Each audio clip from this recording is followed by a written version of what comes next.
Hello, and yeah, sorry for the initial delay there. Just had a last minute thing happen which required my attention. So, welcome to Monday's stream with Xenoblade. Yeah, my mouth's gone. With Xenoblade Chronicles X. So, last time we began our training to improve our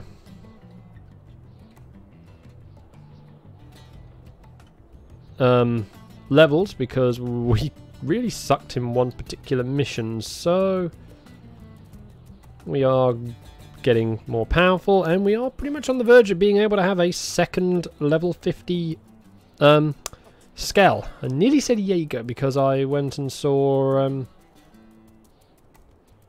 Pacific Rim today. Well, Pacific Rim Uprising today. So, hey Alex. Well, not me really, if that goes too, but nice. Thank you for being here. Whoops, there's the power save mode on my tablet. Oops. So yeah, we're just gonna go and bash some stuff. We might get to do an affinity mission or two today. So yeah, because I think we were getting close with the brothers, so we'll look in a second. Otherwise, welcome if you're new, welcome if you're returning. I have both the Twitch and YouTube feeds, chat feeds, so I can see both. They also appear on screen. There is links down below, so you can see. Well, you can switch between the two if you want. So yeah. Fry just over halfway. Fog just over halfway. You know, we'll try doing one of these other missions we've picked up, because that one we're not up to. Purchase a chrome knife. Okay, we'll go and do that. Leave our skulls parked up here.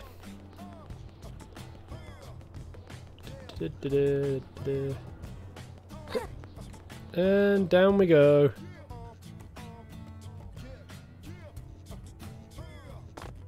Ah, not far enough. I was hoping I'd land on the road. So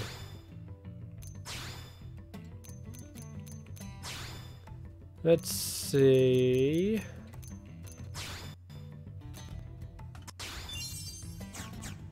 Okay, that's that done.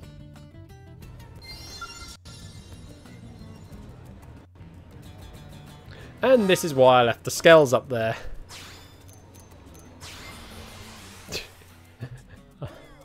Okay, that is not why I left the skulls up there, but that just happened to, you know, be perfect for doing.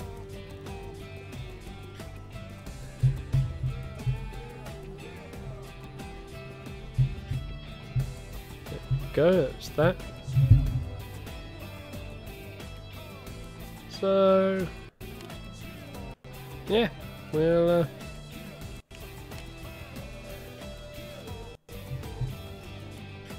I did Sword Art Online on Friday. Oh, did I not change the thing down below? I didn't change the thing down below, did I? Oh yeah, I hadn't. Hang on.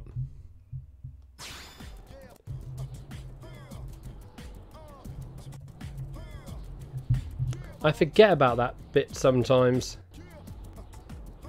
No,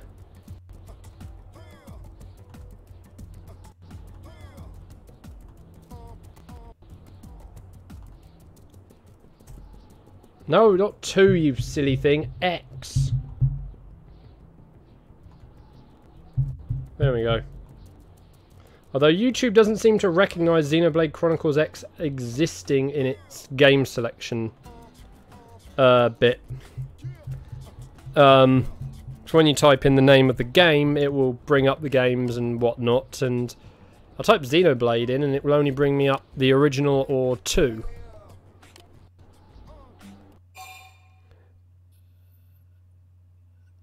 Yeah, that's to say, that's just, what the heck?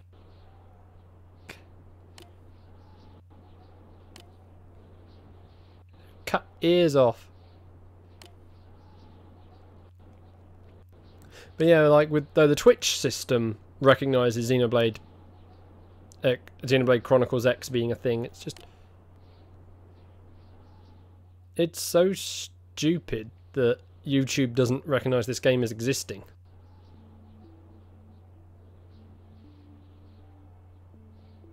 Strange, because it doesn't, when I fill it in, it doesn't come up. So... Strange how the autocomplete part doesn't recognise it then. So...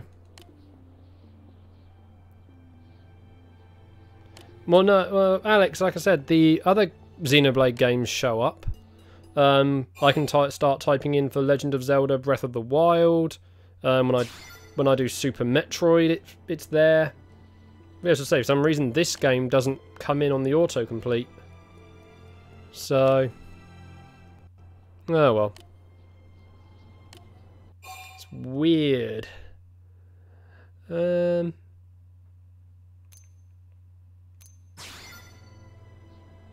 yeah. Then to be fair, yeah, well, that's what starting to make me wonder now if they have it only logged under its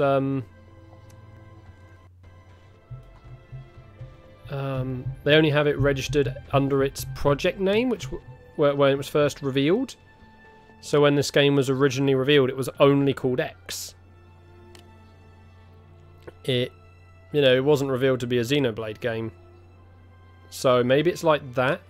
I know I had a massive problem with Game, because of a name change of a game from its initial reveal. As far as Game were considered, they were two separate entities, not the same game. At least, their online system. Because I'd pre-ordered... what was it I'd pre-ordered? Oh yeah, when it was first announced, the Shin Megami Tensei Fire Emblem crossover game.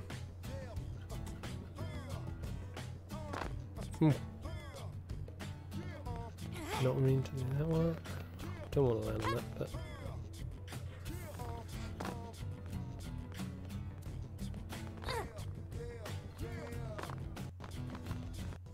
Oh wow, my initial plan for trying to get to the exit hasn't quite worked. Well, that's...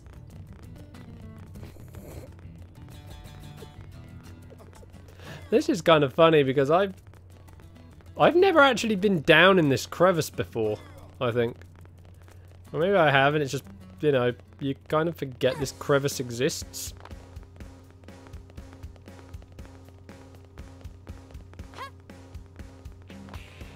So, yeah, this crevice kind of... Hey, there's a ramp out. Finally, I was wondering if there was a way out of this thing without warping. Just curious on that.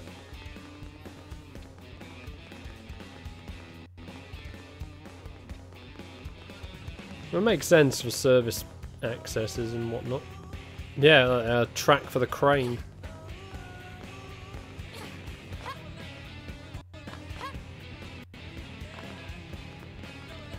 Yeah, can't get past those buildings.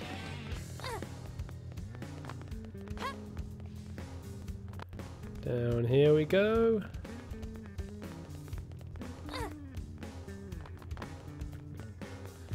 Yeah, the fact that all the other team members have to keep warping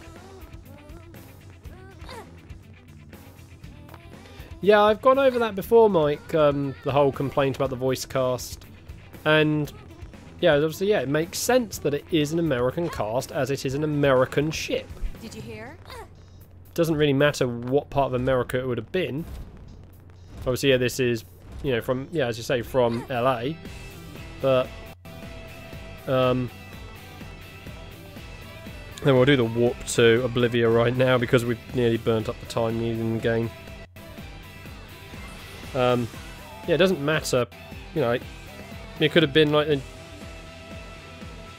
know, it could have been a ship from Colorado.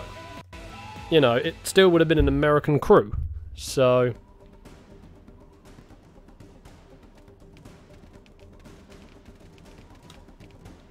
yeah, these guys won't fight us now as we're allies, so good for that. It's just, yeah, people just making, but then obviously that maybe it's just because of just how the original game's voicing came across, I think, was why people just wanted that to stick. And, well, it kind of is going to stick, given, again, as I've mentioned, the split in the,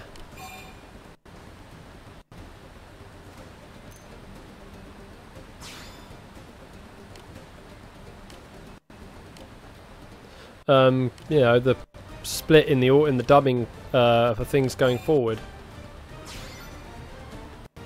because the way they obviously we've got the two lines now. We've got the core line, which is obviously the original and 2, and then the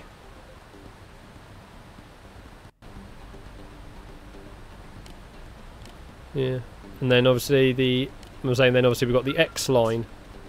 The original series being, well, the core series will be dubbed entirely by Nintendo of Europe, and the X series will be covered by Nintendo of America. Obviously, yeah, obviously, yeah, you can accept the Xenos species to have obviously languages. Ugh, come on, stop running, thank you. The various xenoforms, you know, having different accents. And, well, you got to remember though, Mike, they've already established one thing in this game. Something is causing a translation, because when we met L, it was brought up that he knew, you know, he basically knew perfect English, and the fact Tatsu knew it, and Tatsu stated that everyone is speaking Noppon to him. So something is causing a natural translation into everyone's heads. So yeah.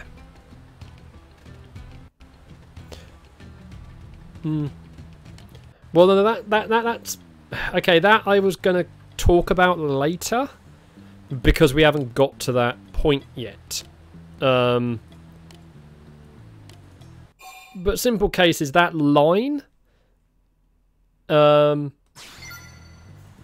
line is just a sequel hook. Is the simple case there. So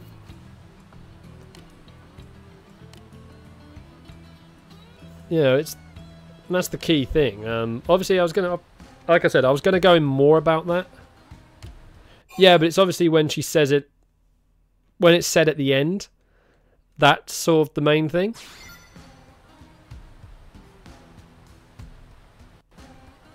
You know, I was gonna, like I said, I was gonna really go into this sort of bit at the end.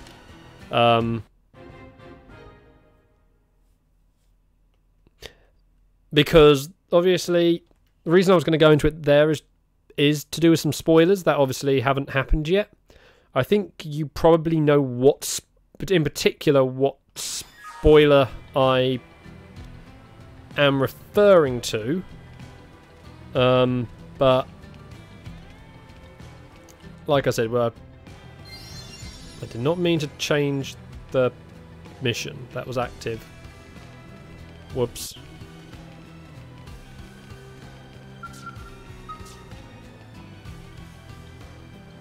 So, yeah, and that's the sort of thing.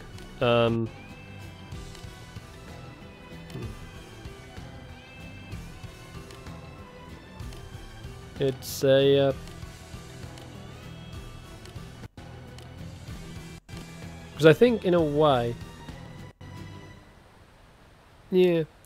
Well, like I said, it goes to, at least obviously it is open to interpretation, but in regards with that, like I said, you'll have to see when we get to that point, because at least in my interpretation of why that's being said, it will make, at least my, like I said, my view on why that line is used the way it is. Well, L said he's, well, it's implied L learned a bit of English, not full, and he had implied that humans were speaking in another language as well, though he seemed, him understanding getting both. So obviously Tatsu was the big one that mentioned about them speaking other languages, and even the Rothians have hinted at that as well.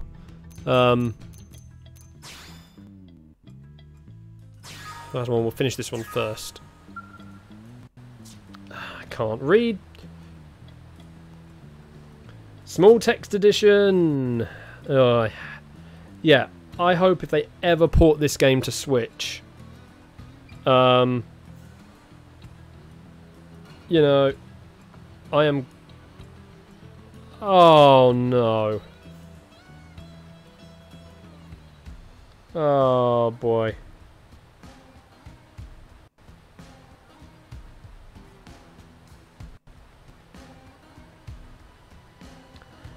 This mission has 2 routes I forgot about when we selected that split earlier. And we basically picked the...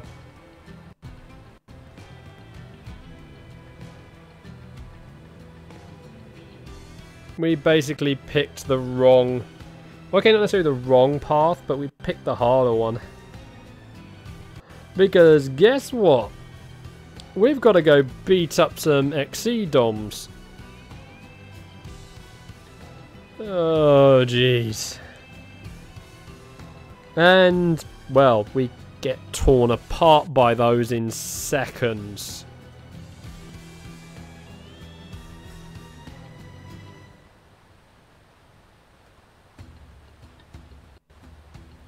Fudge.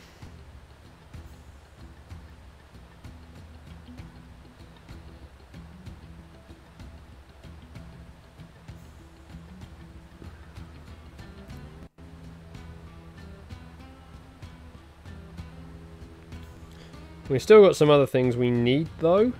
So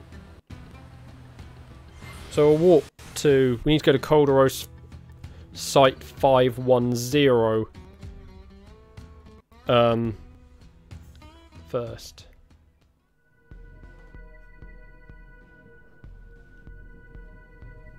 Yeah, well, I guess it's just a case of how things have gone.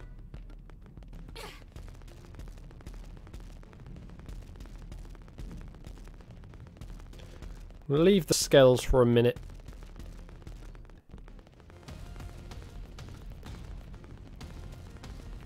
Wait a minute, where's the bridge?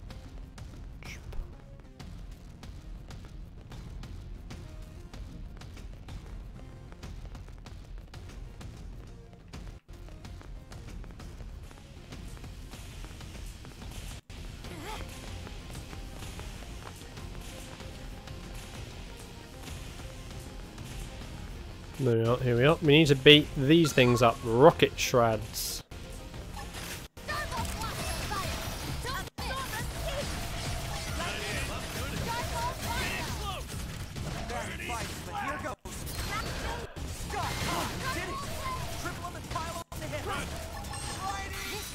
So, yeah. But like I said, I have a theory as to why that... Going back to what I was saying, I have a theory to do with that line. And like I said, I can't really go into it without spoiling the end of the game. So, or at least, you know, a key scene from the end of the game. So, yeah.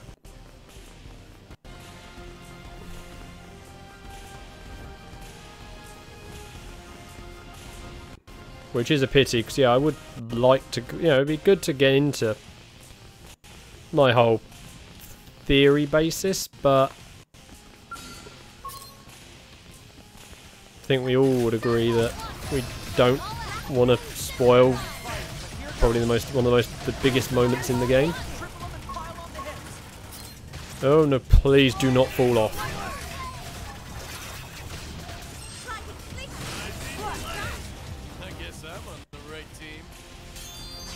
I always get, oh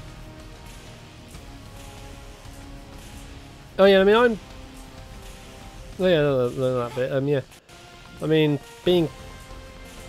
I'm used to hearing those accents, although certain parts, not so much. Though I would love...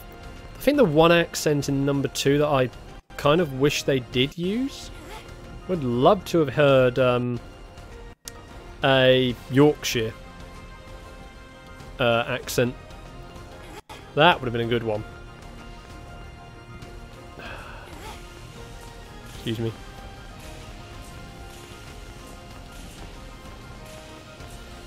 So yeah, I was saying these shreds that you need to kill, the rocket ones, are all just found here up here on the bridge.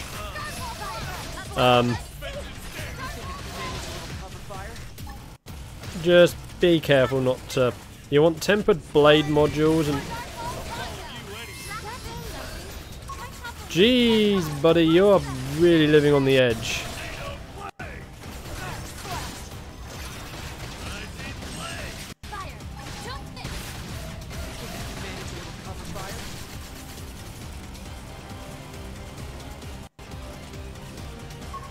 Fudge.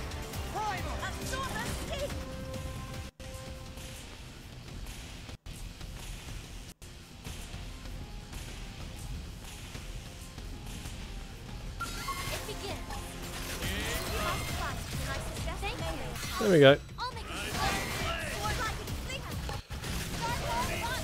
So.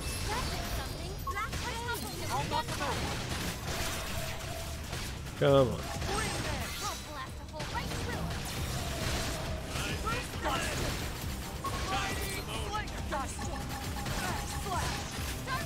Well, someone just fell off the edge. No pop. Hang on.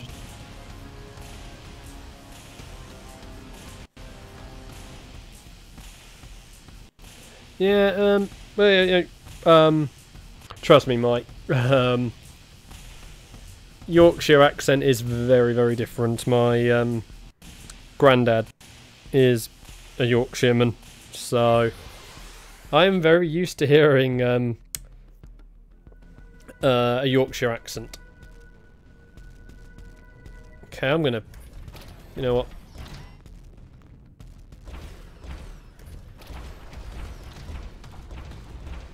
We're gonna take out the big things, because... Oh, heck.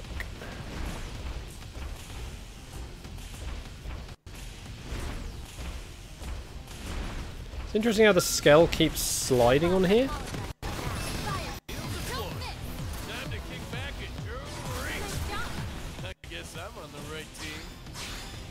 Right. Do we actually get the part from just blowing it up?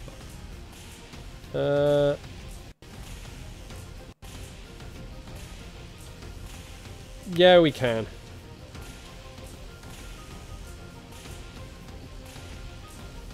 Part can be blown from the body or arms, so...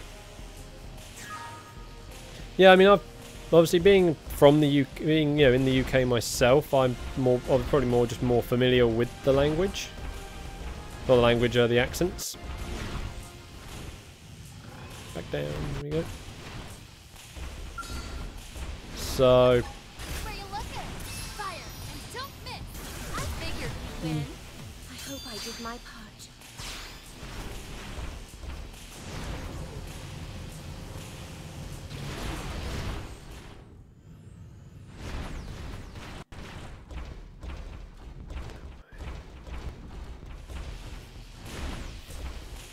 Yeah, these walkways were definitely not built to fly a scale. Well, fly, you know, have a scale walk around on it.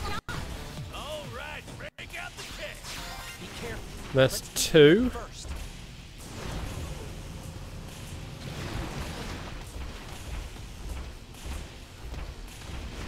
Then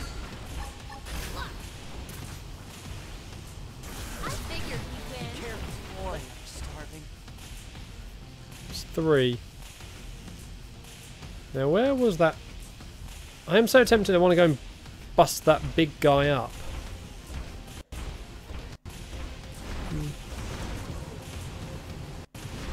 Off we go off the edge.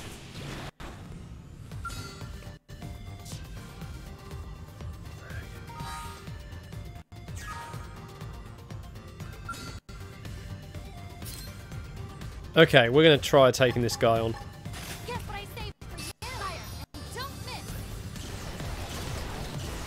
Oh man, we did nothing. We did basically nothing.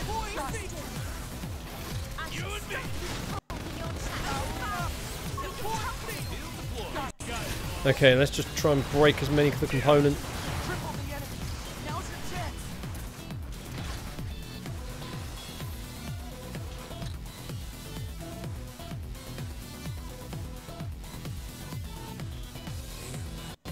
Oh wow, that was just annoying. Friggin' made it stun and then I couldn't drop.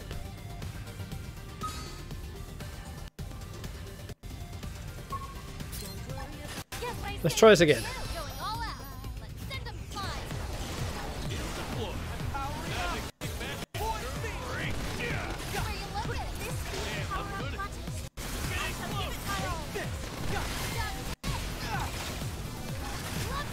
Break the head and that. Head usually just on taking the heads out on these machines out.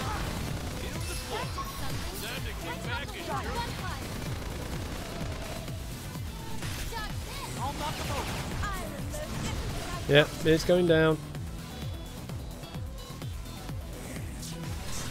Oh, you know, that is really irritating that we just... That, you know, we knock it into topple and that just...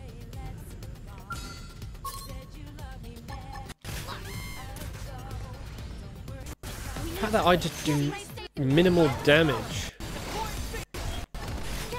Okay, let's just start pounding it. And just use our over. We already are.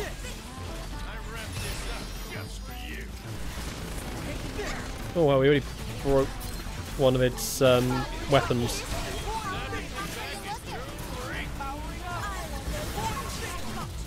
Hey, we finally killed one of these things.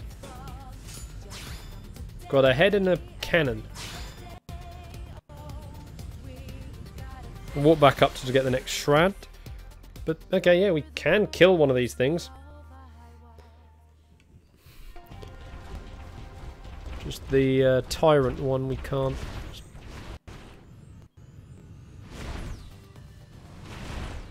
So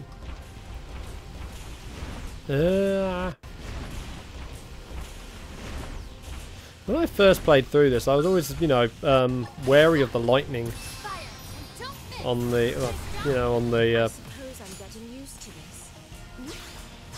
We need strength to see this through. Lend us power.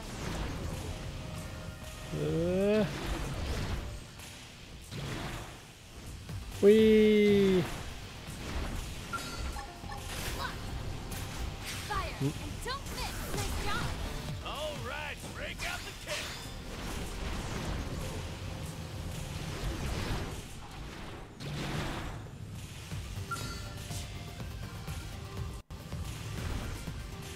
You're not normally there. Oh well. Continue on.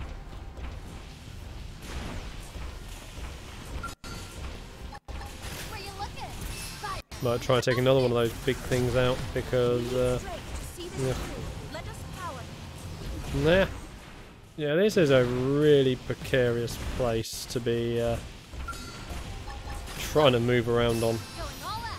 Let's send them flying. Be careful. I did my Really? I am not going to get anything?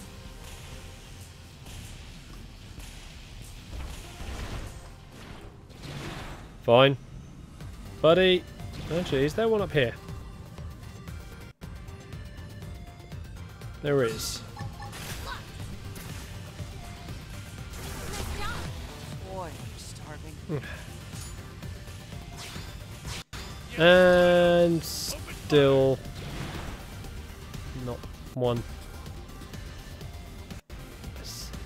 Oh wait, that's what it was with that.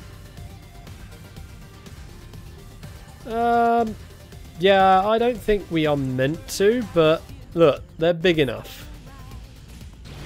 In my head, if it's big enough, it's meant to go there.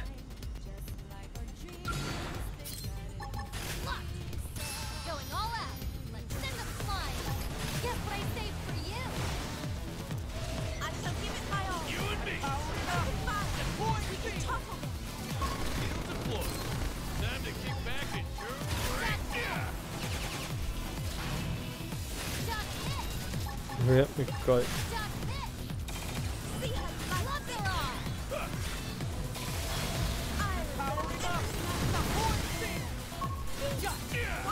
Come on, we'll break your weaponry.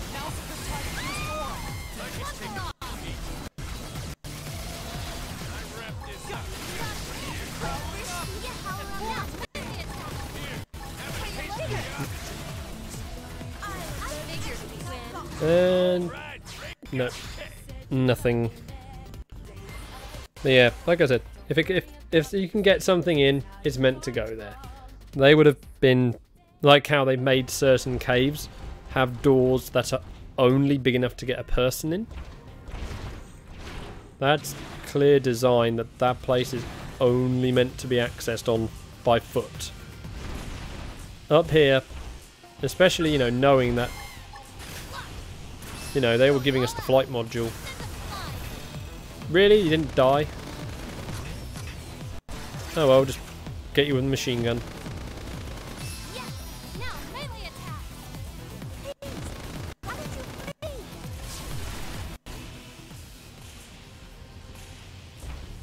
Well, I don't know who fired that.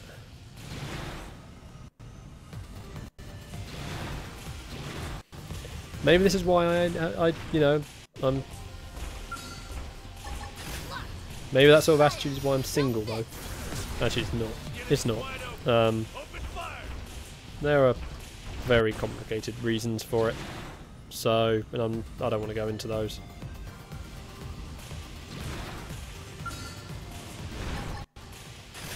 And... Really? I'm not getting rewards with all this?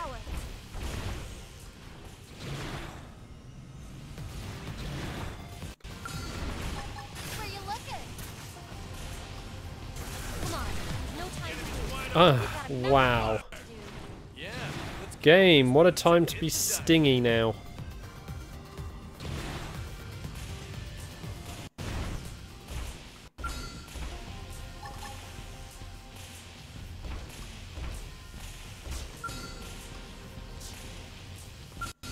Thank you, I was trying to lock into that. We're ready for overdrive.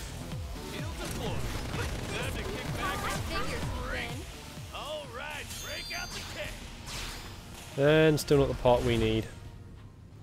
It's just a basic loot part, so we don't have to break any particular components for it.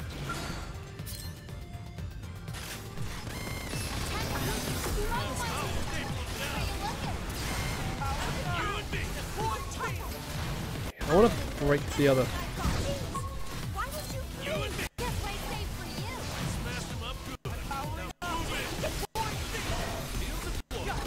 And we'll trigger the, you know, pseudo Trans Am mode.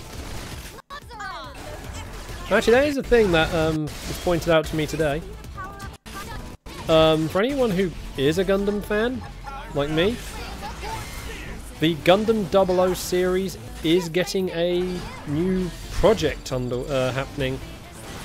Now, we don't know what... Oh, no, we're not toppling, not toppling. Oh, man, that got me close. Okay, we got some... getting some equipment drops, which is nice. Even if we don't end up using it, that's money. Yeah, Wing obviously is the most known outside Japan. And, well, as you can see, my personal scale is basically Gundam coloured. This one, well, this chassis doesn't let me do it that well. The level 60 chassis does it better. And even my old chassis. Yeah, the same here, the same here. Toonami, when it used to exist here in the UK. I would say, because Toonami, I know stateside, now is back as part of Adult Swim. They've been airing the most recent main Gundam series, Iron-Blooded Orphans. That is a good series. It does strip away some bits that we... Come on. Come on, game. It does strip away, like, the classical, you know, beam weapons and whatnot, because this is meant to be, like, it's a dark one in play. It gets really dark in places, I'll tell you that. Yeah, not surprising, isn't it? In fact, actually, because from watching Pacific Rim today, a Gundam actually shows up in Pacific Rim. Well, Pacific Rim Uprising. And again, Del Toro... Guillermo del Toro, when he was, you know, talking for the first Pacific Rim film about his inspirations, he mentioned having watched mech anime like Gundam and watching the dubbed Godzilla movies, you know, and other, other animes and the like, you know, and films of the like. You know, for his the whole idea of the giant robot versus giant monster thing. So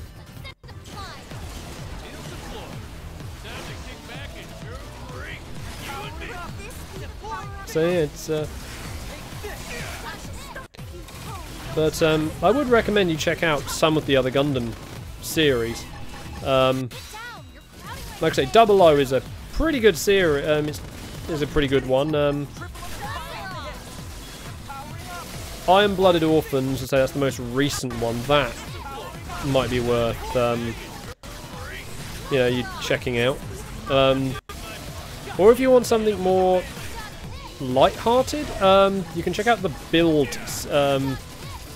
Fighter series, or it's currently. Or the new project, Build Divers, which just started. Those are uploaded to YouTube for free on the official Gundam page. They upload... Oh, I didn't get any loot on that one.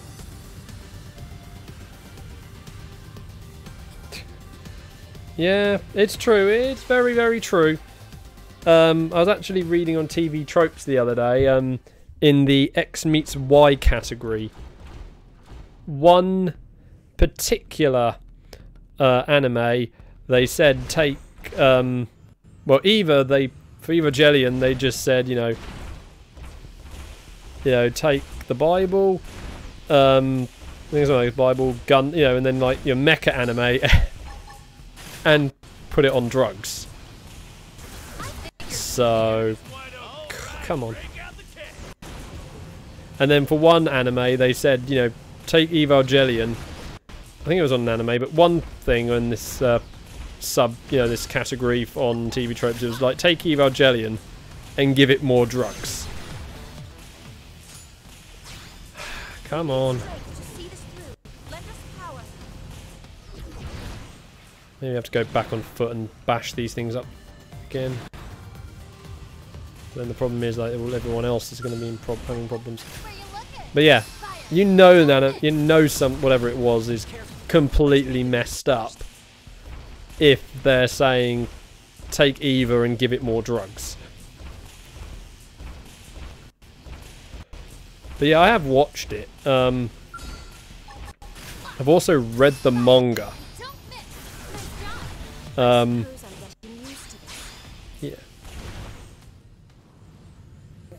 Yeah.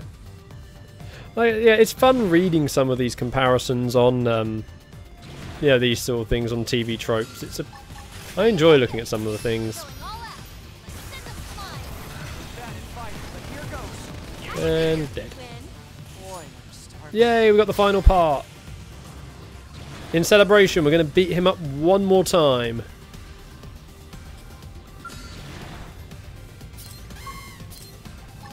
Hey, buddy.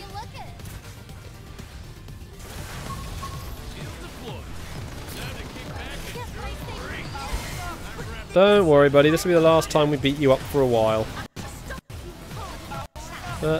You make good EXP. I know I messed up there. Backed up a bit. So, but yeah, I started what I didn't mention it last week, but I had started watching the new seasons of My Hero Academia and the Sword Art Online spin-off series. So, fudge. We now need to kill a very annoying enemy.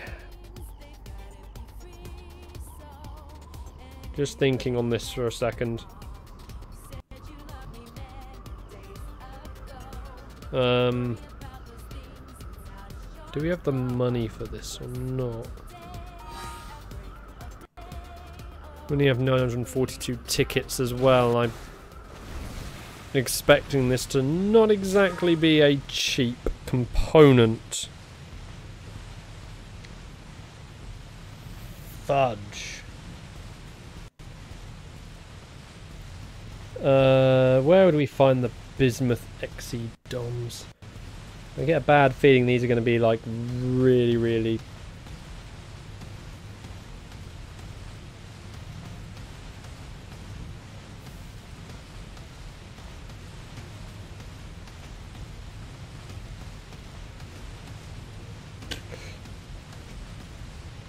yeah. Bismuth XE DOM can be found between level 51 and 92.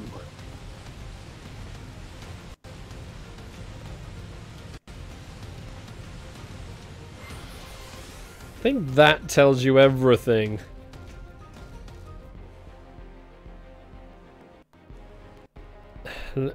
I'll say, yeah, the one thing that the spin-off's different in a way. It's focusing on the GGO stuff. We have not had any of the main characters appear, and if it goes like the manga, because they do have some spin-off manga, they're not going to appear at all. You know, at least in a proper capacity. I think there was a cameo during the GGO's manga of Sinon, but that's basically been it. So, well, you say that, Mike. Look at what they did in Fudge. Sorry.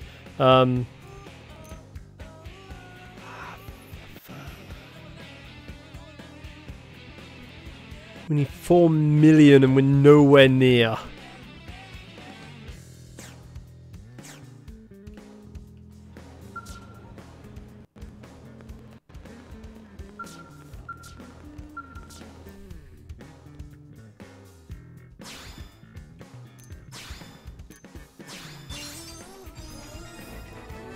Well, at least we've finished leveling up all the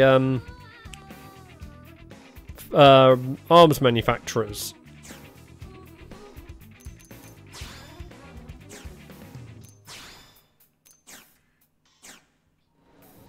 At least that's done. As I was saying, yeah, maybe take a look. Maybe if they do something like what they did with Splatoon 2, because obviously the original Splatoon was heavily built to the gamepad. Something which, you know, obviously I was actually, you know, little sort of intrigued in how they would handle the loss of it for the Switch, but they got around it in a pretty decent way. I think they'd have to make the Frontier nav map effectively in the pause system. Now, that's going to be the only way they can really handle it. What am I doing? This first. Oh yeah, nice. We can get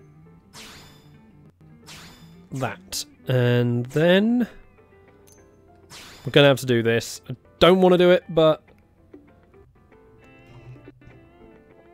we don't really have a choice. Yeah, 138.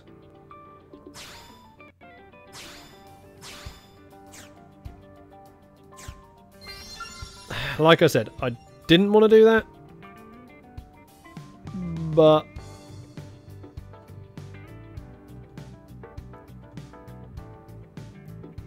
what they did, Mike, was basically they moved it to a button that will just pull it up on screen. Hey, Matt. That's fine. Yeah, welcome.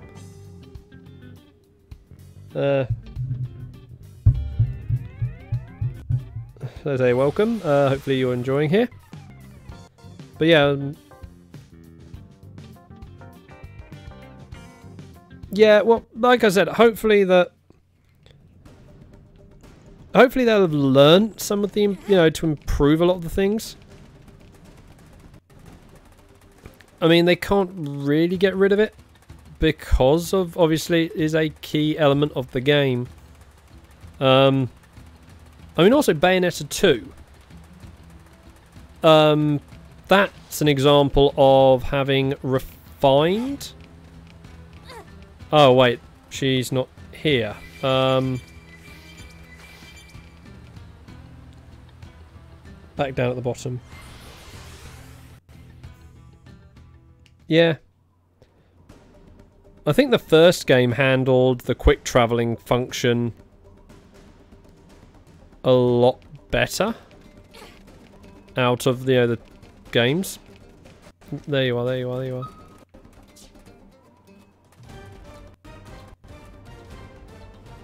There we go. Yeah. Well, I was just saying, like, Bayonetta 2 also had some issues on the Wii U. There was some, like, particularly when it came to the whole touchscreen control function. Oh, thank you for the subscription there. So, yeah.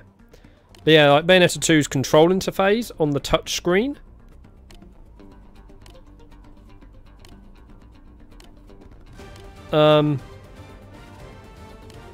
So, and on the Switch version for Bayonetta 2, they completely rebuilt the touchscreen interface on the controls. So, I mean, they could, you know, it is possible, you know, for Frontier Nav to be completely rebuilt for a Switch port.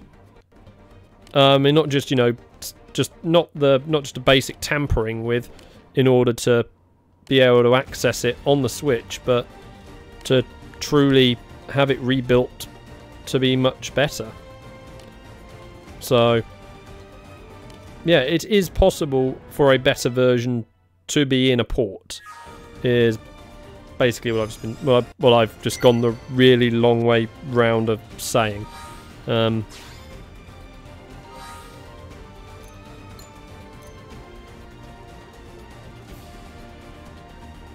not that one.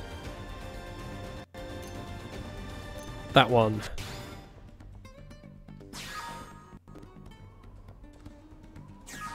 So go and find this crashed skull.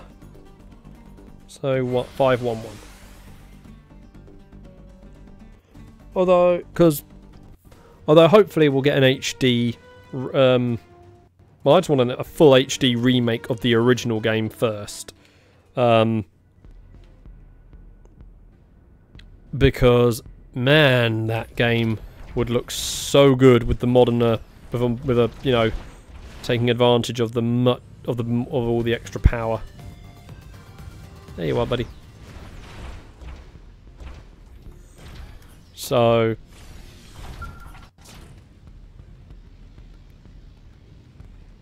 plus, obviously, and even then, I've said it before, they can also take advantage to make the missing areas that are known to exist in the game code. So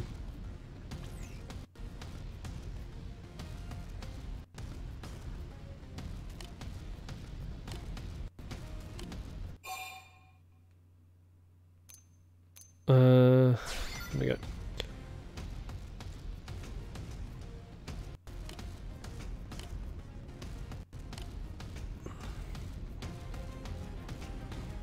I do like the sort of like flight unit they get on the back. You know, so yeah, well, it's obviously, yeah, it was going to be the left-hand side, but it's just known as the Bionic. Is it left-hand side? It was meant to be an area that the Bionic shoulder was going to connect Erithsea to the Valak Mountain region. There was also meant to be Mortar Colony 6. We were meant to be able to there. We were also meant to be able to access a pre-destroyed Colony 6 and a post-game Colony 9. So there was, you know, multiple areas and even a couple of zones. They've even said they had to shrink because they couldn't do all they wanted to for them. I think because it was implied there was meant to be more to Mechonis. Yeah. Yeah, so it would have taken you around. Cause yeah, the original plan for the shoulder would have been connecting as I said, Erithsea to Valak Mountain. So you'd have gone down onto the left shoulder and probably round. I presume it would have been around the back of the neck to access the mountain. So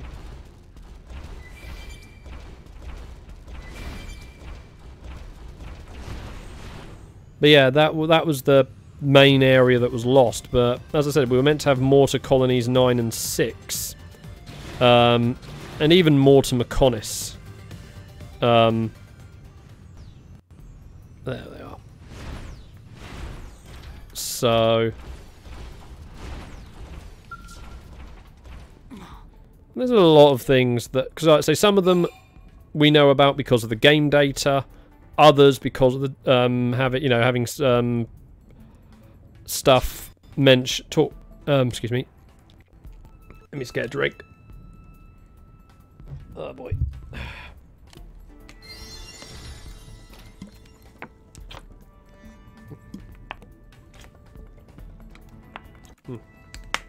Yeah, sorry. Yeah, yeah, so some were because of the game data and people data mining. Other bits are known because talks with the developers. You know, people at Monolith Soft, you know, when talking about bits that they, you know, certain elements of the game, how they had these ideas, but were not able to implement them. So, I mean, Mechonis, I really would like to have, you know, explored more of it. you know, have similar, not necessarily not necessarily, you know, the same amount.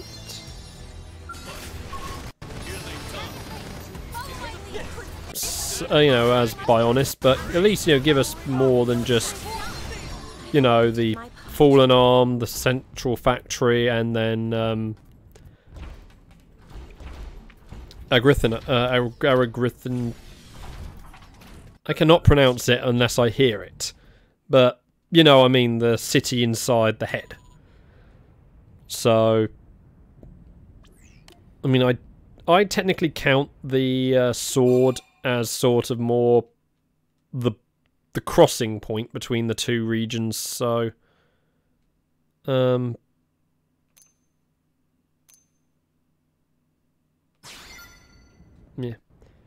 like I said, obviously, yeah, it's.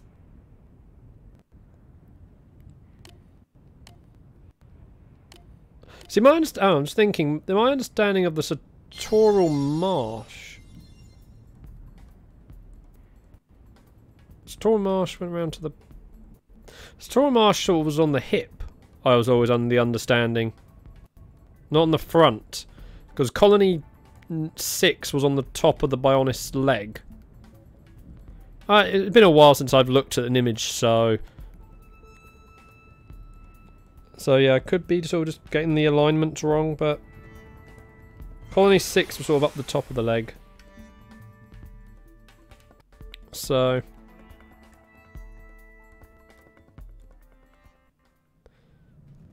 yeah, I think they also, I'm trying to think, I think some of other bits, I think they also actually implied we were going to meet one of the other numbered colonies in the cut information. Oh, well, the cut, you know, the stuff that was never even, you know, made. But, you know, ideas they just had when planning the game. We were going to get, like, one of the other colonies. So, but that was supposedly dropped very early on just to avoid having, you know, a repetitive nature between the three of them. So.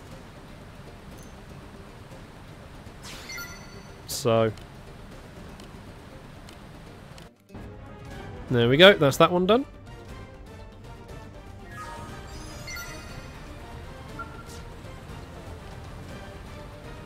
I'm gonna walk back down to the scale. Why did I walk down? The treasure is up top. Idiot. Idiot, idiot, idiot. I want to go up top. Because, yeah, we've got treasure up here.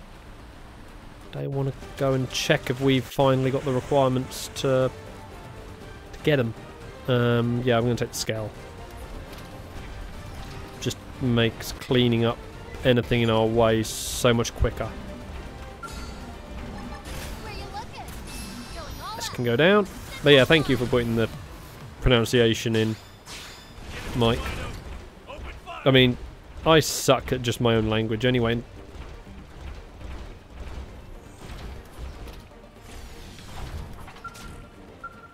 I forgot you were here.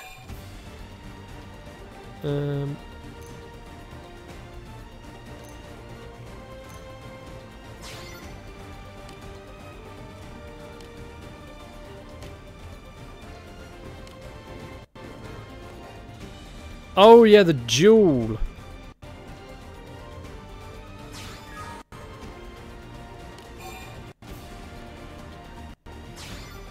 Forgot about the... Yeah, now I remember the jewel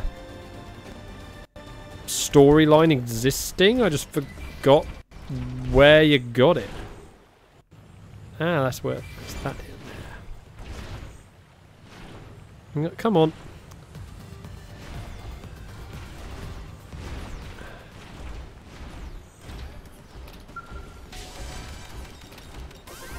There we go.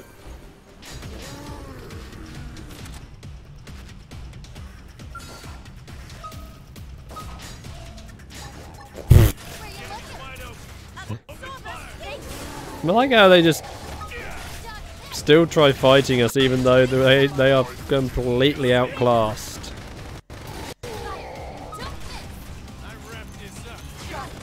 We'll deal with the duel in a bit. I suppose I'm getting used to this.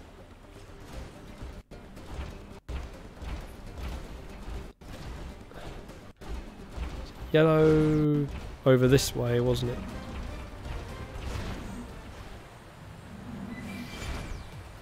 Oh, great. What we've triggered? Oh, you! Where you look, Deal with this. I shall stop you. Ah, misfired. Could this be how There you go. I hope I did my part. Yeah, this is where definitely a feature in the second game improves. The whole...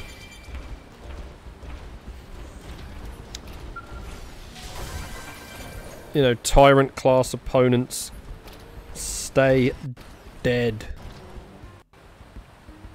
Balance Rock seems to be a place for where we get things. I'm just gonna bring up the mission because they're friggin' again. Oh, what the heck? Why is...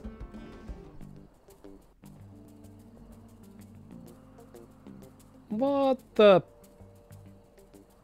I'm gonna have to refresh that page because the text is all mucked up. That's cool. That's pretty cool there. Web page, can you reload, please? So I can actually read. I think my internet connection on my laptop has just failed. Which isn't very helpful because I need it to read the missions because I can't read them very well. Because this game is so tiny text.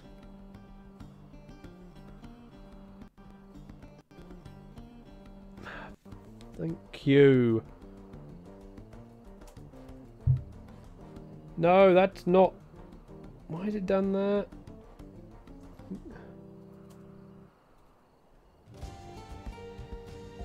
Wait, are we on part 1 or... Yeah, part 1. Cannot... I hate this text font.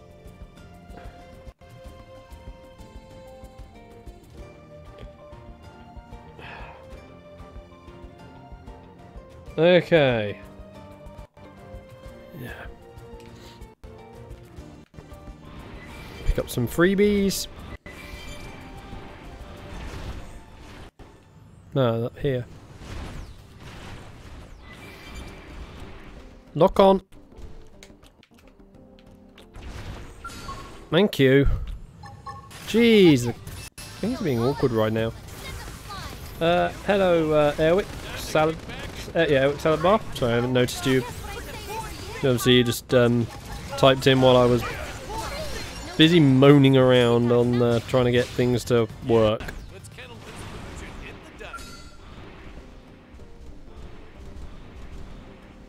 Wait, did I? I thought I had to kill... Oh.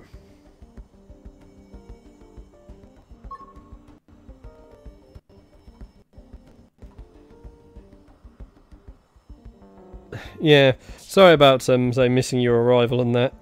I'm gonna go back up top. Like I say, it's the biggest flaw this game has is its appalling text font because of how tiny it is, and there's no settings to adjust it.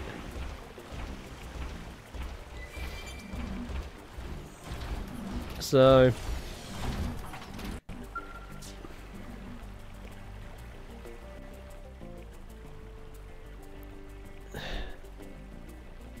see, this bit's not so bad. For the subtitles, it's the menu text when like for the mission objective, you can't read it.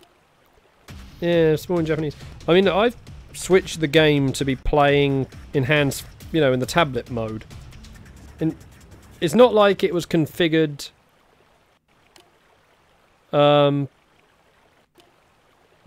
be designed for when you triggered the off TV play. on the...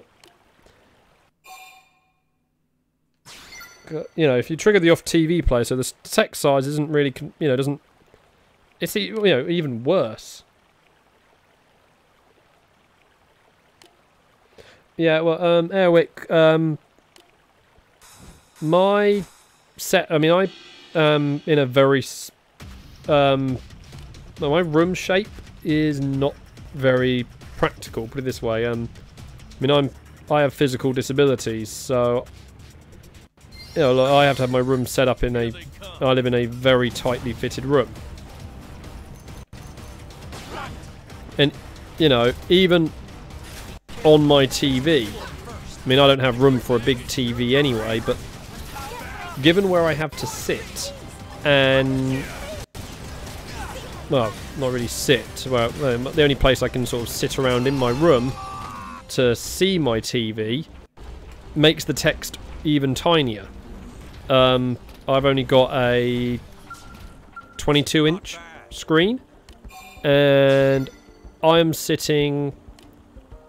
The only place I can sort of set myself, because it has to be wall mounted up high because of how little space I have. And I am like 7, 8, maybe, well, mate, my bed is about 7 foot. I'm pretty much by the head of my bed. Slight angle. So I'm sitting maybe about 10 foot away from the screen. And it's, yeah, it is tiny, the text. Even like this, you know, I can barely read the board text for the Skell right now. So, yeah. It's not the most helpful. Okay. So that was that mission anyway.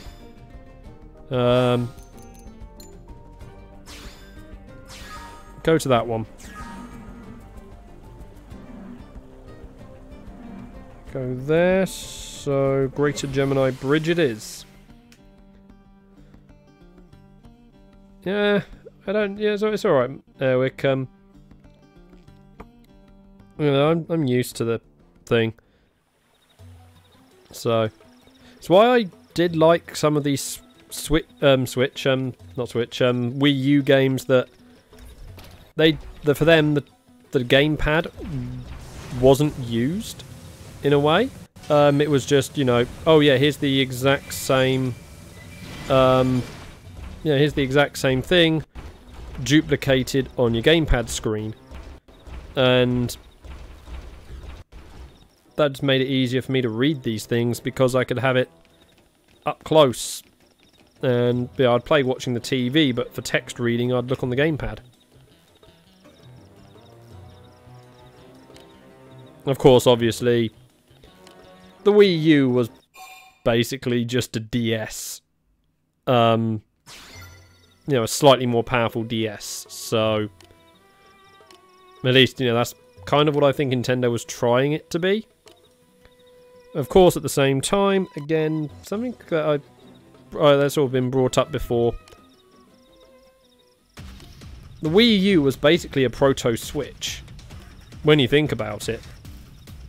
Because effectively the Switch is just a gamepad with all the gear now built into it, rather than transmitting from a actual hard console device. So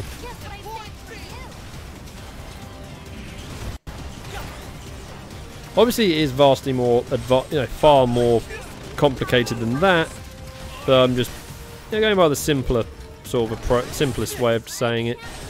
Wii U was a proof of concept. You know, if you sort of consider the similarities between the Wii U and the Switch. So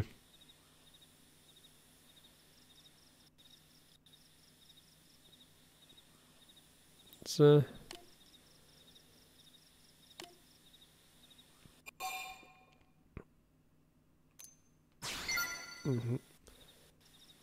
So am I doing the game right now? Well, Airwick, we're dealing with side quests at the minute to get everything cleared ahead of doing the final chapter. So we are at...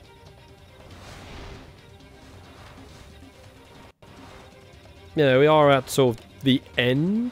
Pretty much at nearing the end of the game, although there is still a lot of side content to do. I mean, I've got a fair few games on here. Yeah, I'll see what this game, Mario Kart, Mario Maker, both Legend of Zelda HD games, Tokyo Mirage Sessions, which that I think is one of the... That game needs to be ported to Switch, because that is a gem of a game which I do think is underappreciated. I think it's underappreciated. I know a lot of people gave it a bit of flack for certain things, but I don't think it's that deserving. Yeah, it's got it. The game has its issues, but it's also got some really amazing. It is good. That's the thing when you play it. And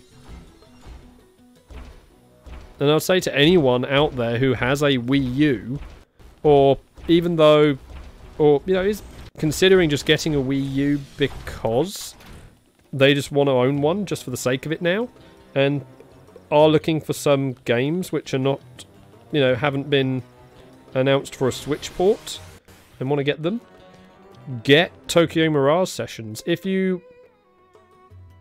Well, yeah, I was about to say that, yeah, when it was first announced, it was and again, I've sort of covered a lot of this stuff before. When it was first announced, it was advertised as Shin Megami Tensei crossover with Fire Emblem, but in playing, it plays more like a Persona game. So in particular, if you are a Persona fan, and just would like a sort of different flavour of Persona game, or just want to try different, you know, something where it's mixed up a little bit, get it. You know, it really is. It is that good of a game. It is a really good game, and yeah. Oops, did not mean to that. There we go. Oh wait, that's not the thing.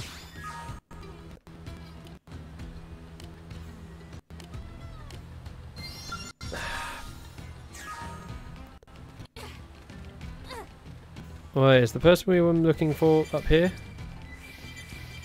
Fudge, I didn't mean to speak with them.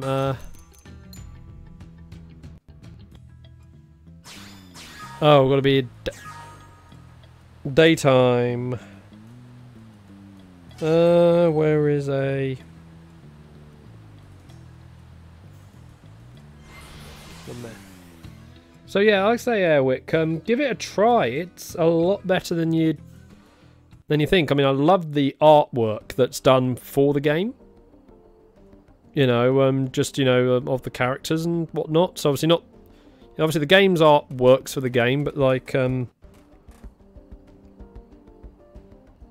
the extra, you know, just sort of promotional artwork and the like, that's really good artwork as well.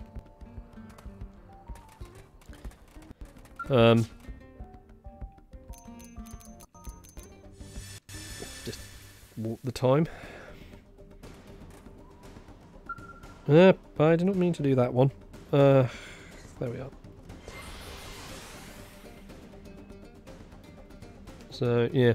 I have talked about possibly streaming some of the game in the past. However, I am very hesitant to, due to Avex Entertainment's massive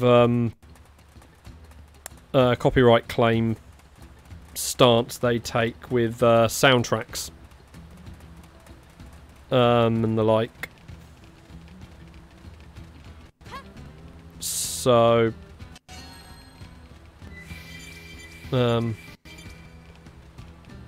if I ever stream it, I will have to have the volume basically non-existent. Okay, yeah, so you're playing it again. That's good.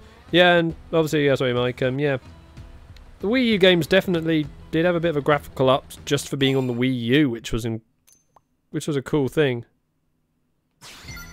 So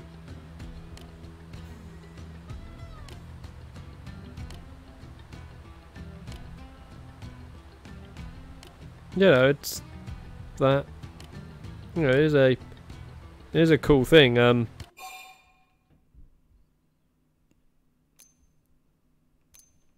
Just whack on physical.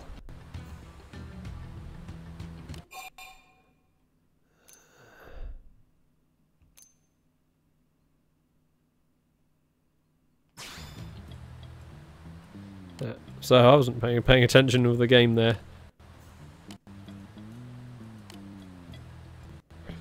As far as I remember, that doesn't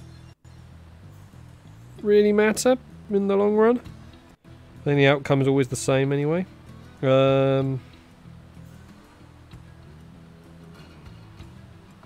is the gorge? Because I cannot remember anything.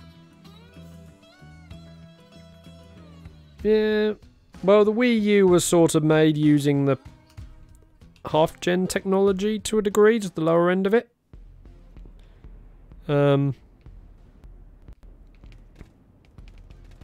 It's harder to note on that, but I never looked at what it looks like on the Wii U, so can't really say. And obviously, oh boy, you. Come on, just. Oh man, I do not like this.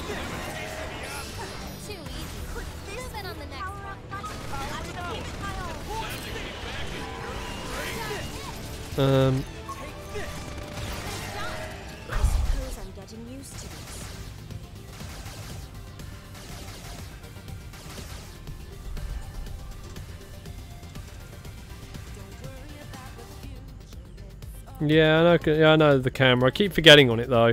No, what was concerning me is the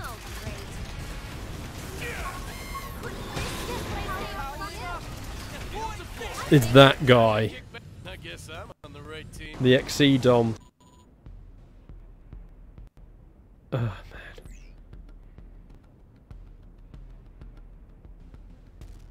man. You know, did not want to wake that thing up. That was the main thing. Yeah, I agree with that one with you, Airwick.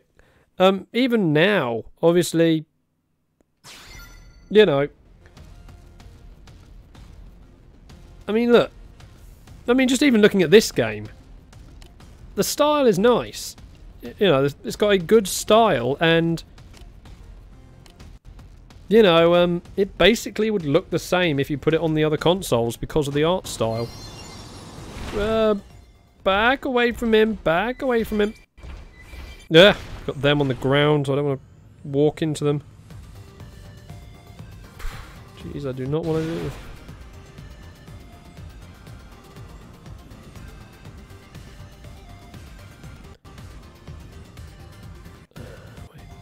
Is that yellow up or down?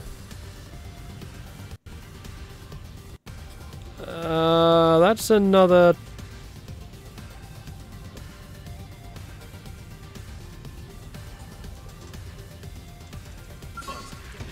Here they come. Okay, let's get rid of this.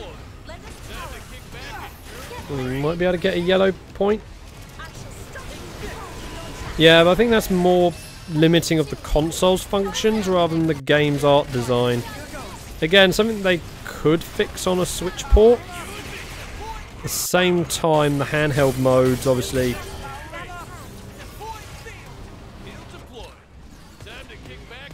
No! No! No, we're not dealing with him. We are not dealing with him.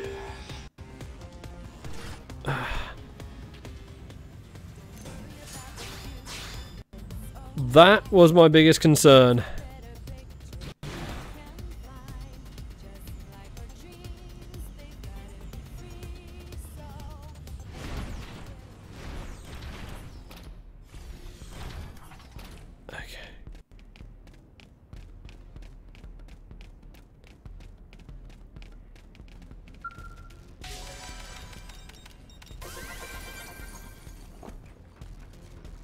Well, yeah, I mean, well, they definitely know how to design their worlds. I think that's the key thing. I mean, just look at... hang on, I'm at the wrong scale. I mean, just compare... well, not compare. Look at how many games they've been involved in the production of. Because it's the one thing that some people may not realise. They were involved in the production of a lot of games prior to the first Xenoblade game. Okay, I'm just going to fly to get out of combat. So, I do know with like,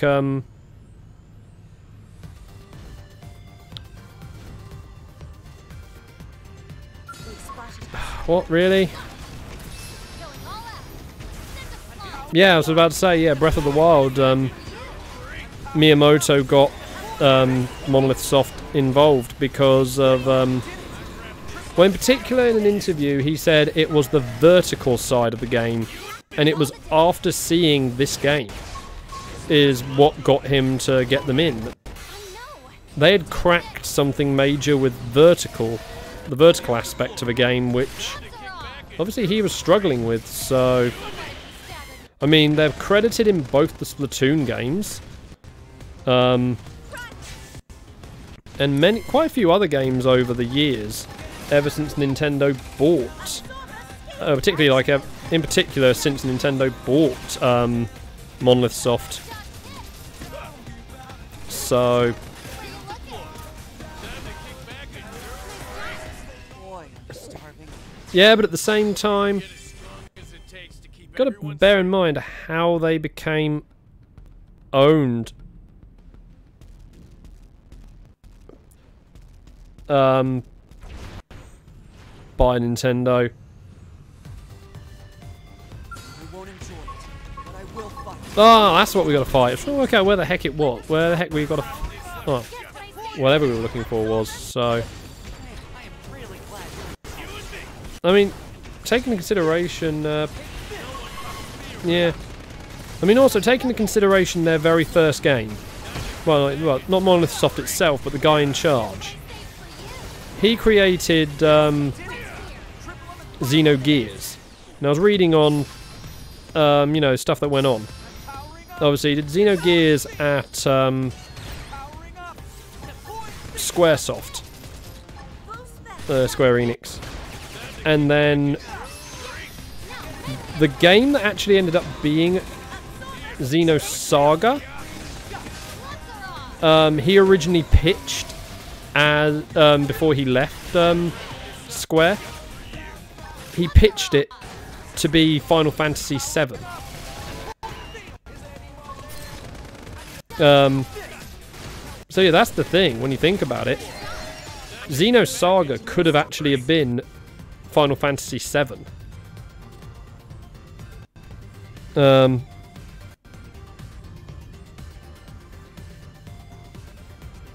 need to be back there in the daytime again. So,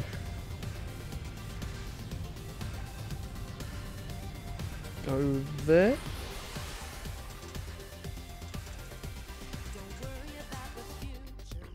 But that was Xenogears. Sorry, yeah. I lose track on those two quite a bit, but yeah.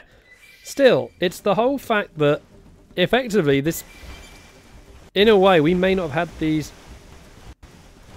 Yeah, we wouldn't have had these games if, you know, in a way. But yeah, pretty. Yeah, so yeah, Xenogears was 7, yeah, meant to be 7 anyway. But yeah, it is still impressive though that, in a way, but I think it's still good we got both. Put it that way. You know, because how many... It does make me wonder how many times when we get multiple pitches for the same game, and by that, you know, when they're, you know, in a franchise, when they're trying to decide what the next entry is going to be, how many of these different pitches get made into games? You know, so 2 of the ideas for Final Fantasy VII did get made in some form. Obviously, one of them actually as Final Fantasy VII. The other one, you know, became Xenogears. My gratitude. You know, and even then, I can't really think of any. Well, at least no game is coming to my head. Coming to my mind of a similar case happening.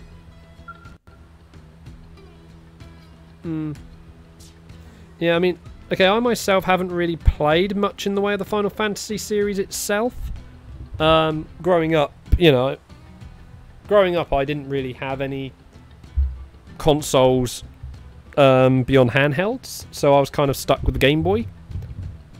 And then my first main console was the GameCube, mostly because, yeah, cost. You know, saving up my pocket money and birthday money, and you know, GameCube was the first thing I could afford. So, you know, and then it sort of was always a case of I had to fund my own gaming.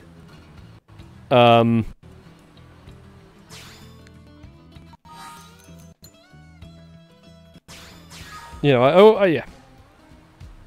I always had to fund my own gaming, so I had to... You know, it's kind of why I did end up with the Nintendo machines, because of their cheaper state, but I did find enjoyment with them, so... Yeah, I mean, I like getting the art books as well. It's definitely something... You know, they're good. I mean, like, I've got both the Xenoblade art books. I'm hoping they release 2's one at some point soon. Yeah, we're gonna refuel these things. Fry! Fog has burnt up so much fuel, yet Fry's burnt hardly anything. Oh, we already have a second level 50. Yeah, the Xenoblade X one's is actually got some cool alternate skull designs in there. So that's, you know, that's good. I did buy the collector's edition of Xenoblade 2, so I got like a mini art book. But obviously it doesn't give me the full, you know, art of it. So it gives me like just like, you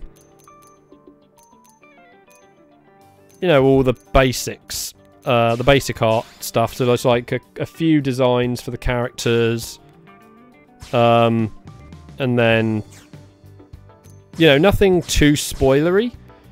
So,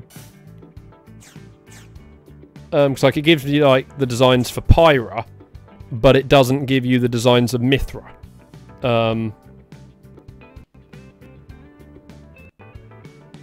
I'll say, Airwick, check through my, below on Twitch, there is a link across to YouTube. I have in the playlists my playthrough on Xenoblade 2,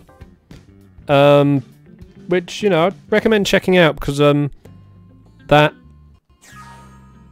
yeah, you might find there is some stuff there you might actually like. I've had some major detail of what's going to happen in the game spoiled for me. It happened off screen, so thankfully it's not ruined for the rest of you. We'll go to Talonrock's second terrain for this next mission, but it's interesting. Let me tell you that what this spoiler is.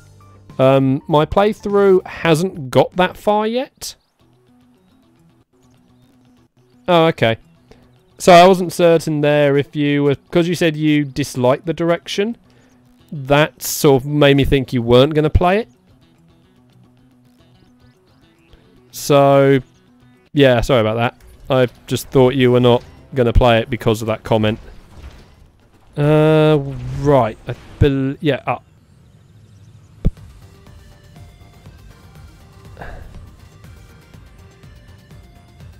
No. Oh, no, no, no, no, no, no, no, no. Fudge. Gotta take you guys on. You guys have been a pain every time we've battled in the past. Going all out. Let's send them flying. Shield deployed. Guess what I But, say for you? So getting on to what you were saying earlier, a bit ago, Matt. Yeah, I admit the. Oh, so I'll come back to you in a second, Matt. Yeah, Eric. I mean, yeah, some of the character designs, yeah, I haven't been as keen on. Others are awesome. Like, I'll tell you about this one blade in there, Herald. I don't know if you've ever watched Infinite Stratos. But she looks like she would belong in that anime. And, like, key thing is, a lot of the characters in 2 are from guest artists. Monolith Soft didn't do a lot of the character design art themselves. They got in, you know, anime and manga art, and even someone who did art from Final Fantasy XIV was involved. Jeez, this is not going well. This is not going well.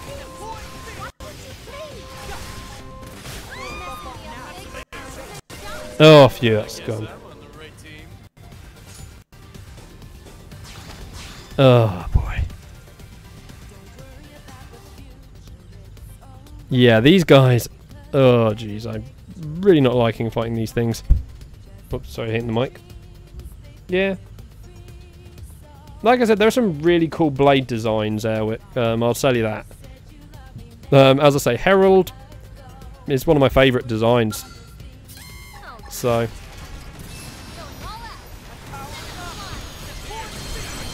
well...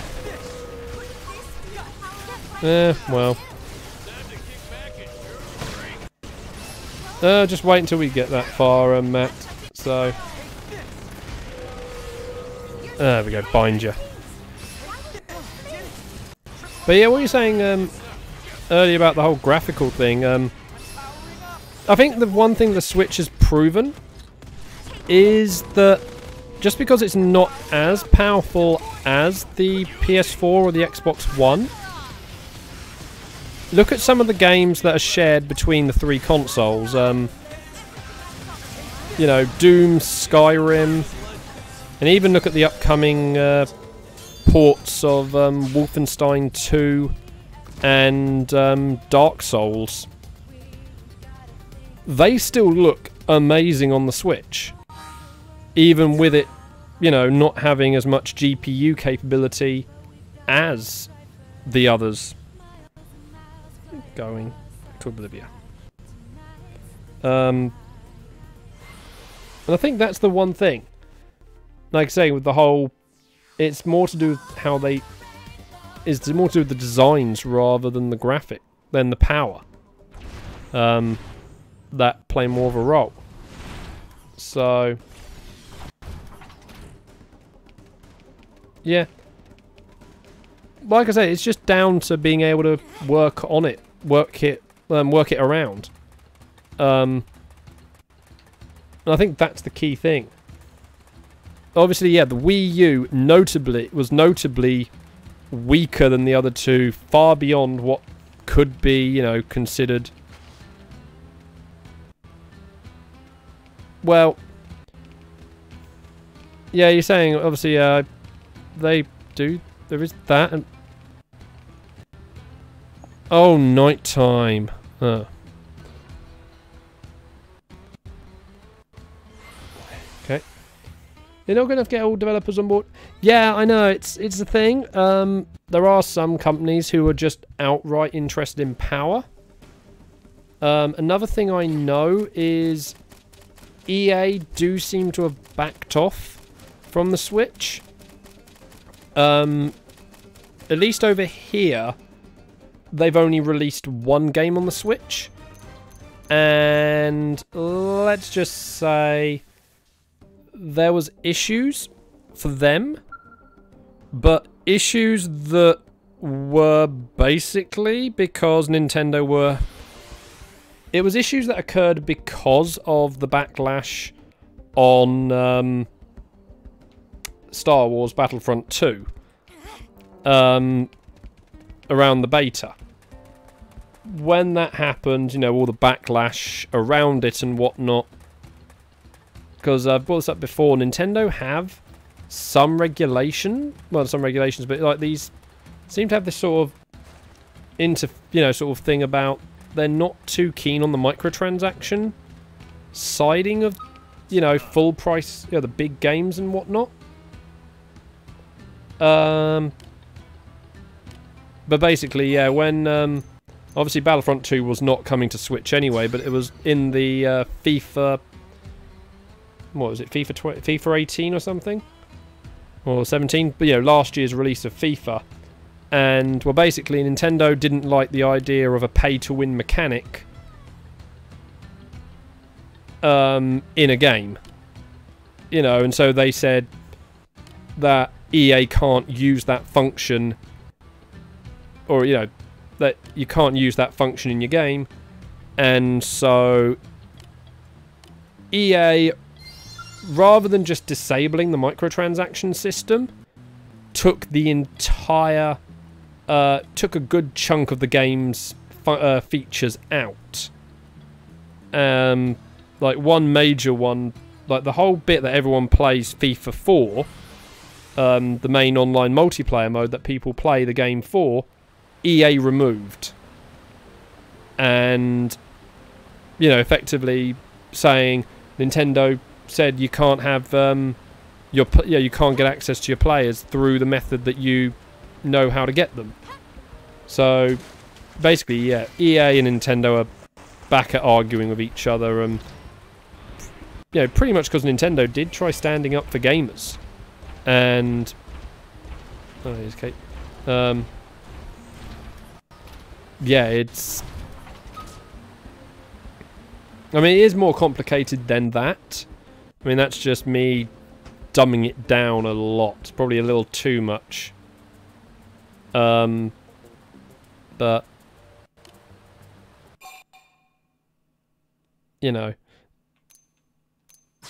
I mean, granted, we are in the phase of Nintendo experiment, now getting into the idea of, obviously, like things like the season pass and whatnot, something that, obviously a lot of the AAA companies, the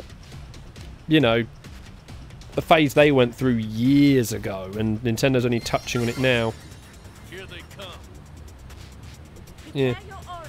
This planet's weather is dangerous. Where are our scales? There they are.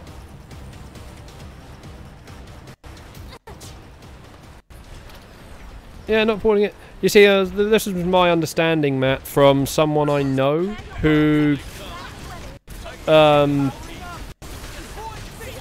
works in journalism, who works in video game journalism.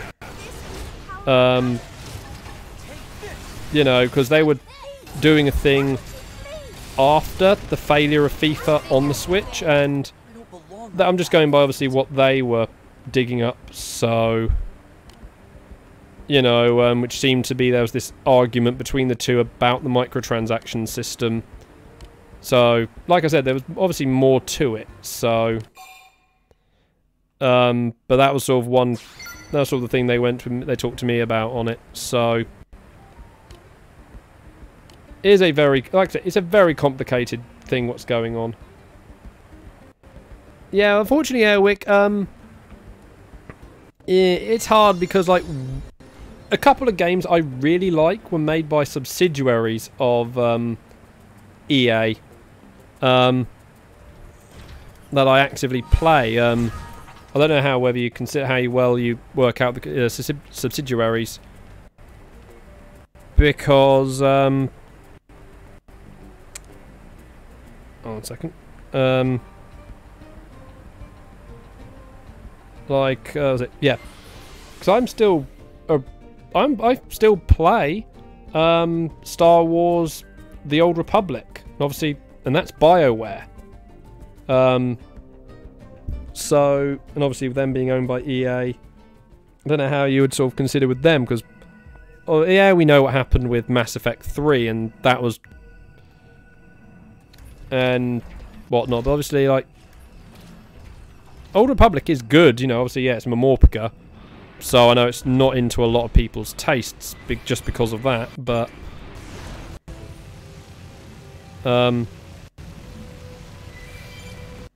what the heck? Oh, that was the worm. It was just standing in a weird position. Okay, I thought BioWare had always been under their thumbs for long before that, so...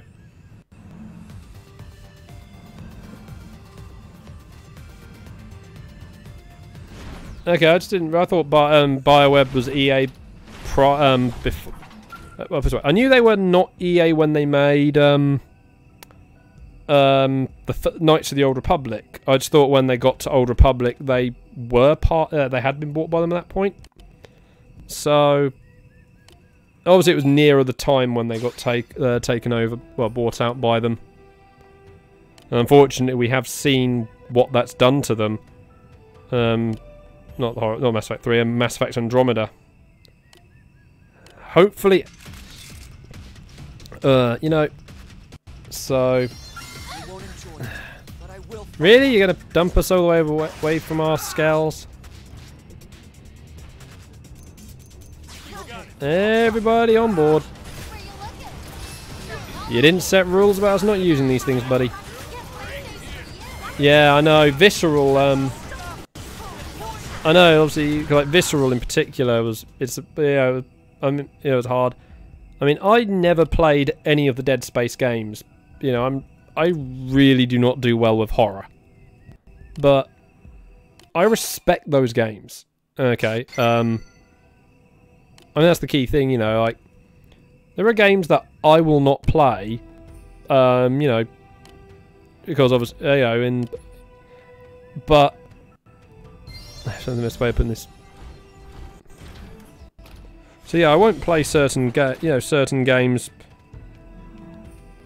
you know, for different reasons, but I can still respect them for what they are. And particularly like Dead Space 1. I respect, you know, what it set up, and, you know, sort of the ideas of going for this action-y, sci-fi horror game series, and I have watched Let's Plays of it, so... You know, and obviously you're hearing, and obviously I was intrigued by the Star Wars game that they were meant to be making, and obviously hearing them being, you know, shut down was disappointing. So, I mean, then even like, another game that we no, in the hangar. What does hangar? Like, obviously another game that I enjoyed playing is Titanfall 2. Never played the first one due to not having an Xbox One, and obviously that was pre-Microsoft putting, you know, it was before the whole thing now of Microsoft putting all their stuff on both PC and Xbox One. Yeah, I know that, and yet look at a lot of the Nintendo games selling big. You know, Breath of the Wild, Odyssey. You know, the two big sellers on the Switch. Even on the PS4, Horizon Zero Dawn, Uncharted. The new Spider-Man game that's upcoming. You know, these are, yeah, and God of War, thank you. I was, you know, it was annoying because I've got a magazine right in front of me where I can see the picture of Kratos, and the name of the game completely just blanked from my head. You know, that was just funny. But even, not just even that, just look at the Pokemon games outright. Pokemon games have, you know, they sell massive. No, wrong one. I think they are a sign that turn-based is going. It can still go. So it's, yeah.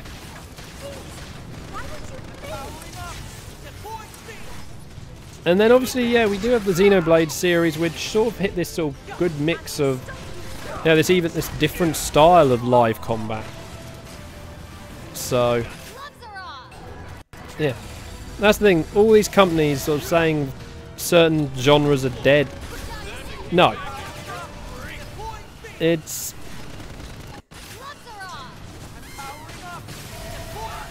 you know, it's, you know, yeah, well, like I said, we get massive big selling games of those genres still around. So they just want to focus on, you know, what they can do to just make the money, you know, just force the money out. Better be careful I don't go off the rails. You know, because, again, like, a game series I respect, although I just have no interest in, you know, myself, is the Kingdom Hearts series. I do fear about what they're going to do to Kingdom Hearts 3. So, or at least, you know, what they could potentially, you know, do to Kingdom Hearts 3. So, yeah. Oh yeah, hopefully they will, you know, release that, so. Yeah, like I said, yeah, it's going to be an unfortunate thing, so. You know, so I'm just, in a way, I'm glad they haven't announced any, you know, an actual, I mean, yeah, I think they've announced Big Hero 6 was going in. But they haven't announced, like, the main Marvel stuff or Star Wars is going in, which... Thankful that that isn't going in and being butchered. I think if, like, you know, the way that the big third-party companies are going, so EA, Ubisoft, Square Enix...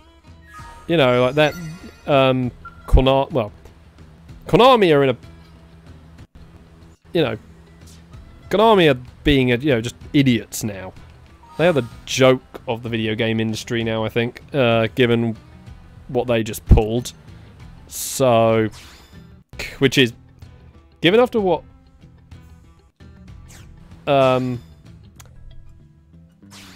EA tried pulling, I think, you know, to say that they've become the joke is the thing. Yeah, but like I said, I was saying with Big Hero 6. Big Hero 6 is, at least from what someone was saying to me, is technically a Marvel property, but a Marvel Disney joint property. So it's a weird one because there is meant to be some heavy thing from Marvel in them. Yeah. Well, even then, like a good chunk of Sony's exclusive things can be, you know, like I said, the Uncharted series is good. Horizon Zero Dawn, that was epic. You know, and they didn't, even though now Horizon Zero Dawn has a DLC expansion. That expansion, they only decided to do after the success of the game. They didn't, you know, they didn't go in, make it, you know, with the game intending to do the DLC. Well, you say DLC expansions are fine. DLC expansions have to be done in the right way. Because there has been a couple of instances from, obviously EA and I think Ubisoft, where they've done the DLC expansions, and the DLC expansion was clearly meant to be in the game in the first place. So they've made it and then ripped it out to sell it to you later for more money. So like when they make the game and the DLC was clearly something they decided later as extra stuff that, you know, just adds on properly, I have not played The Witcher 3. I want to play it, so I can't comment about how that one's done. But like, as obviously I was just sort of suggesting with Horizon Zero Dawn, they made that DLC after they started that one after launch. That's a good way to go around it.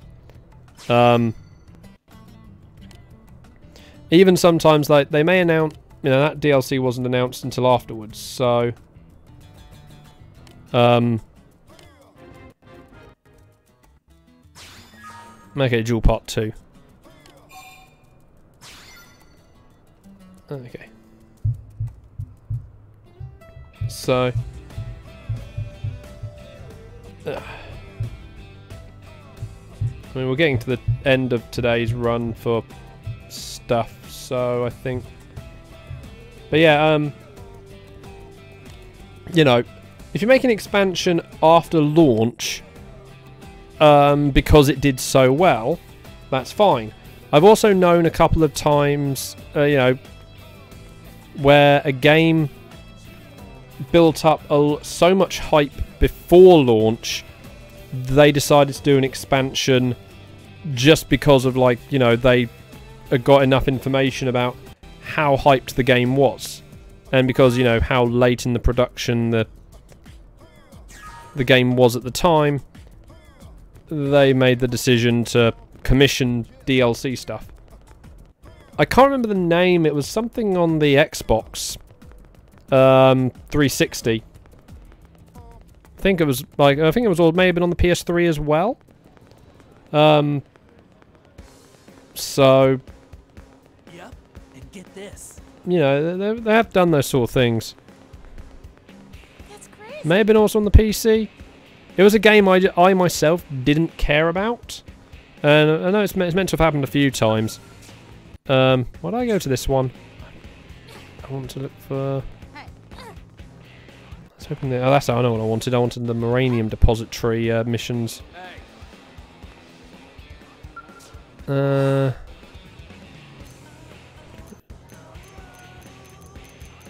No, no Moranium Depository missions. So, yeah. Where do I want to go for the view?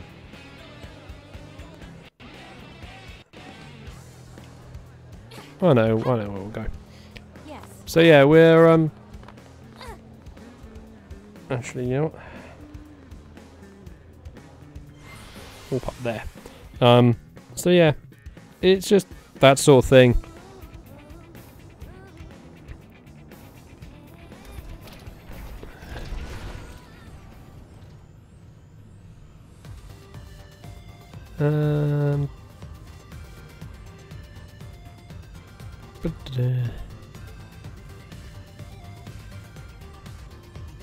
And land you here. Yeah. That's the way it should be. They shouldn't just rip stuff out the game and sell it to you later. They should, you know, if it was done before launch, it should be in the game. So, unless of course, like I say, it was worked. It was something they came up with a bit late to put into the, you know, the final version. So, and yeah, that is basically what they do. A good one to look person to look at if you want to hear more on this sort of thing. I would recommend checking out Jim Sterling's stuff, because he does sort of bring up a lot with, like, the microtransactions. You know, like the phase. He talked a bit about the phase of DLC or like a while ago. But anyway, this, you know, we are sort of at the end of. Yeah, that's basically something he said. The companies are basically grooming us into accepting these things as the normal.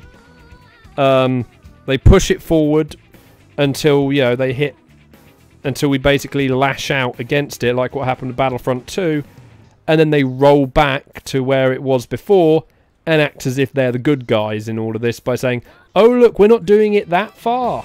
So, like I said, he's got some really good videos done on this sort of stuff. So, like I said, check out his stuff. So because he's got some really good things on that. At least in my opinion on it. There are obviously there are some other people who've done things, but his sort of take on it all, I think, to me hits a lot of the marks that I feel. So you may not feel the same way. It's it's all personal perspective as well. So, but like I said, but anyway, yeah. This sort of brings it to an end for today's run.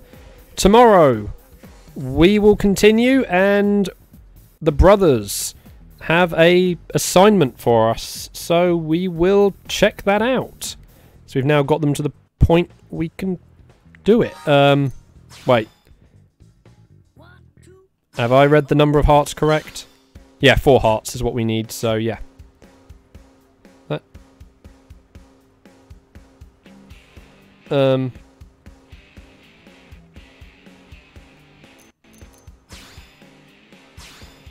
So yeah, we'll do that tomorrow, and then begin working on the next characters for it. Obviously, everyone, thank you for joining. Be it here on Twitch or YouTube. I don't know why I said here on. Implies that it goes out live on one and it's only available in recording form on the other. No, this is live streaming on both Twitch and YouTube. And then there is the full archive on YouTube, because Twitch only keeps my streams for 14 days. So, please subscribe or follow on one or both. Obviously for me, preferably both. So that way, you're watching me live on whichever one you prefer. And means you can also keep track of the archives on YouTube, even if you just want to watch me live on Twitch. It's... but again, it's just preference on where you'd want it. So, which is why I do both. But otherwise, yeah, I will catch you all tomorrow. Just advance warning, I may not be starting at my normal time. There is some personal things that are going on in the day, and I don't know when I'm going to be done with it. So I hopefully will be back on at my usual time tomorrow. But if I don't start at my usual time, do not worry, I will be on at some point. Otherwise, thank you for joining me, and enjoy your night. Good night. If my microphone will want to turn off, so I can get my wheelchair to move through my room and not make so much noise it actually causes sound problems.